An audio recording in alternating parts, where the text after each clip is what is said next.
이른바 진보 보수 검찰 법원 한 통속입니다. 즉 특권 카르텔이 형성되어 있어서 이렇게 되면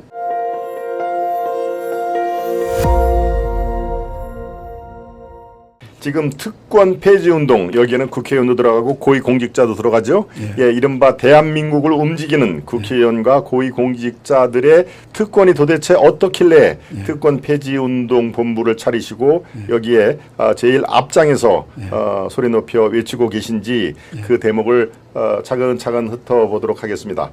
네, 어떤 계기로 이 운동이 시작이 됐는지 아마 시청자 여러분들이 우선적으로 궁금해하실 텐데요. 자, 계기가 있다면은 어떤 계기인지 차근차근 설명해 주시기 바랍니다.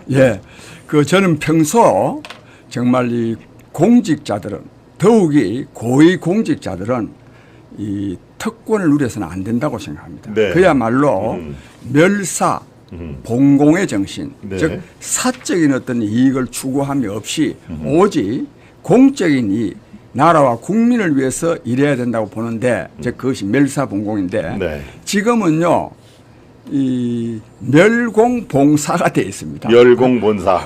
공적인 거는 다 무시되고 사적인 이익을 추구하는 걸로 봐도 크게 틀리지 않습니다. 그게 참 문제인데, 그래서 저는 평소에도 이 고위공직자의 특권을 폐지해야 된다는 주장을 해왔는데 요 근간에 지금부터 한 3, 4개월 전일 겁니다. 왜 곽상도 전 의원 아니십니까? 그렇습니다. 그 50억 클럽이라고 지금 대표가 되는 그 사람 이 화천대유에 그렇습니다. 자기 아들이 한 4, 5년 아마 근무한 것 같아요.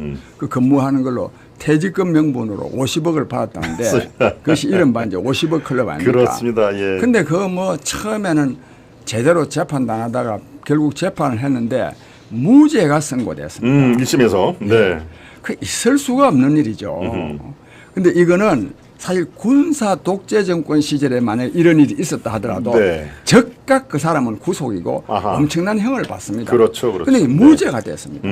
근데 이 무죄가 된 것이 단순히 그 판사 한 사람의 문제라거나 또는 검사 한 사람이 말하자면 수사를 제대로 잘못했다거나가 아니라 우리 사회의 특권층들이요, 특권 카르텔을 형성해가지고 서로 봐주고 있습니다. 그래서 이 사람이 무죄를 선고했으면 이 무죄 선고한 그것도 무죄의 이유가요 기가 막힙니다. 뭐냐, 아버지와 아들이 서로 부양하는 관계가 아니고 독립생계를 유지했으니까 아들이 돈 받은 거 아버지한테 책임이 없다. 이 말 됩니까? 김만배 씨가 맞습니다. 그 아버지를 생각 안 하고 아들을 보고 돈 주겠어요? 있을 수가 없는 일 아닙니까? 이런 있을 수 없는 판결을 판사가 했어요. 그랬으면요 국민적 분노가 일어나야 됩니다. 특히 지식인 사회에서 엄청난 분노가 일어나야 되고 그렇게 판결한 사람은 감옥으로도 못 가야 돼요. 왜? 딴 사람들 손가락질 받을까 싶어서. 근데 이게 그냥 넘어갑니다. 나는 그래서 이거는 결국 우리 사회가 이 고위 공직자들이 특권 카르텔을 형성해가 있기 때문에 이 특권을 폐지해야만이 정말 국민을 위한 정치, 국민을 위한 행정이 수립될 수 있겠다 봐서 제가 특권 폐지 운동에 좀 적극적으로 나서게 됐습니다.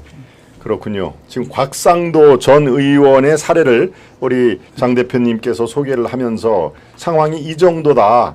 특권층은 이미 이 카르텔을 형성해서 그들의 공동이익을 위해서 서로 밀어주고 끌어주고 이익을 챙기고 있다. 그 예가요. 아주 또 적합한 예가 있는데 이른바 50억 클럽이라는 게 있지 않습니까? 그렇습니다. 대장동 게이트와 관련해서 뭐 김수남, 최재경 이런 사람. 근데 그요 1년 한 지금 6, 7개월이 지났는데요. 수사를 제대로 안 합니다. 그게 사실 50억 클럽, 즉 50억 받았다는 것이 상당히 개연성이 있습니다. 왜 있느냐 하면 거기다 고문도 하고 이랬거든요. 그런데도 수사를 제대로 안 하는 거예요. 그거는 그러니까 그 몇몇 사람의 문제가 아니고 검찰, 법원, 전직, 현직 이게 다 카르텔이 형성됐습니다. 이래 됐으면 정치권에서도요 이걸 강하게 질타를 해야 안 되겠습니까? 강하게 질타 안 합니다. 그냥 정치권 여야가 없습니다. 여야 이른바 진보 보수 검찰 법원 한 통속입니다. 즉 특권 카르텔이 형성돼 있어서 예. 이렇게 되면 그야말로 엄청난 피해가 발생합니다.